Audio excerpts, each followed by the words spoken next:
Il paraît que cette année 2018 commence sous de très bons auspices. La croissance serait de retour, le chômage baisse, les entreprises sont contentes, le moral des ménages est au plus haut. Et donc, il serait facile dans ce contexte de souhaiter à tous et à toutes une très belle et très bonne et très heureuse année 2018, ce que je fais bien volontiers. Pour autant, je ne partage pas cet optimisme général qui relève, de mon point de vue, d'une forme d'anesthésie parfaitement dispensée par le pouvoir exécutif actuel et sa majorité à l'Assemblée nationale. Je veux prendre deux signes de l'inquiétude que je porte. Le premier concerne ce que peut-être vous n'avez pas complètement vu, mais le ministère du Travail a publié il y a quelques jours des modèles de lettres type de licenciement pour mettre en œuvre l'aspect le plus important des fameuses ordonnances sur la loi travail, c'est-à-dire la capacité de réduire ses effectifs pour une entreprise. Je vois dans cette orientation nouvelle quelque chose comme une priorité politique qui n'est pas ni le rôle du gouvernement, ni un signe très favorable à l'ensemble des Français.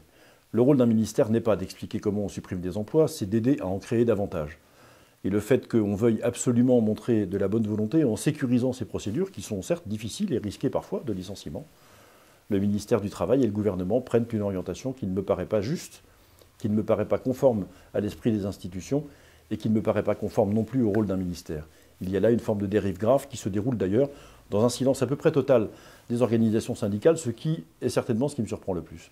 Et puis il y a cette affaire des fameuses fake news, des fausses nouvelles, qu'une loi, paraît-il, va venir réglementer ou régler dans les semaines qui viennent, au point que ces diffusions de fausses nouvelles seraient interdites pendant les campagnes électorales. Je fais partie de ceux qui ne savent pas très bien distinguer la manière dont on ferait la différence entre une fausse information, de la propagande, une erreur.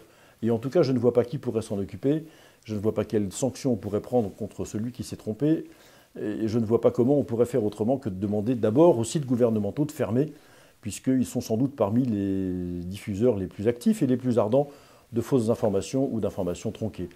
Il y a là comme l'émergence d'une forme de dictature, une étape supplémentaire franchie dans la domination de la pensée unique, au point que maintenant, la loi serait sur le point de dire ce qu'on a le droit de penser, ce qu'on n'a pas le droit de penser. Est-ce que la fake news est simplement une chose inventée de toutes pièces pour faire de la mauvaise propagande, une forme d'instrumentalisation de la rumeur?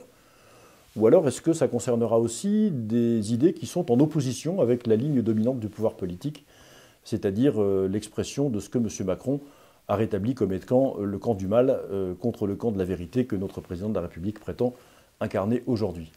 Je vois dans cette limitation très claire à la liberté d'expression un vrai danger pour les opposants que nous sommes et que nous avons l'intention de rester dans cette année 2018, en tout cas à chaque fois que ce sera nécessaire. Je remercie celles et ceux d'entre vous, vous êtes très nombreux à nous avoir apporté votre soutien financier et économique pendant cette fin d'année 2017.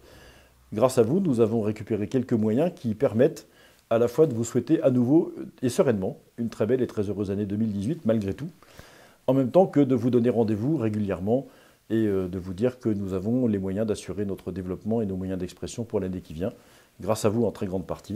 Et en vous adressant tous mes vœux, je voulais vous remercier et vous donner rendez-vous de nouveau vendredi prochain. Merci.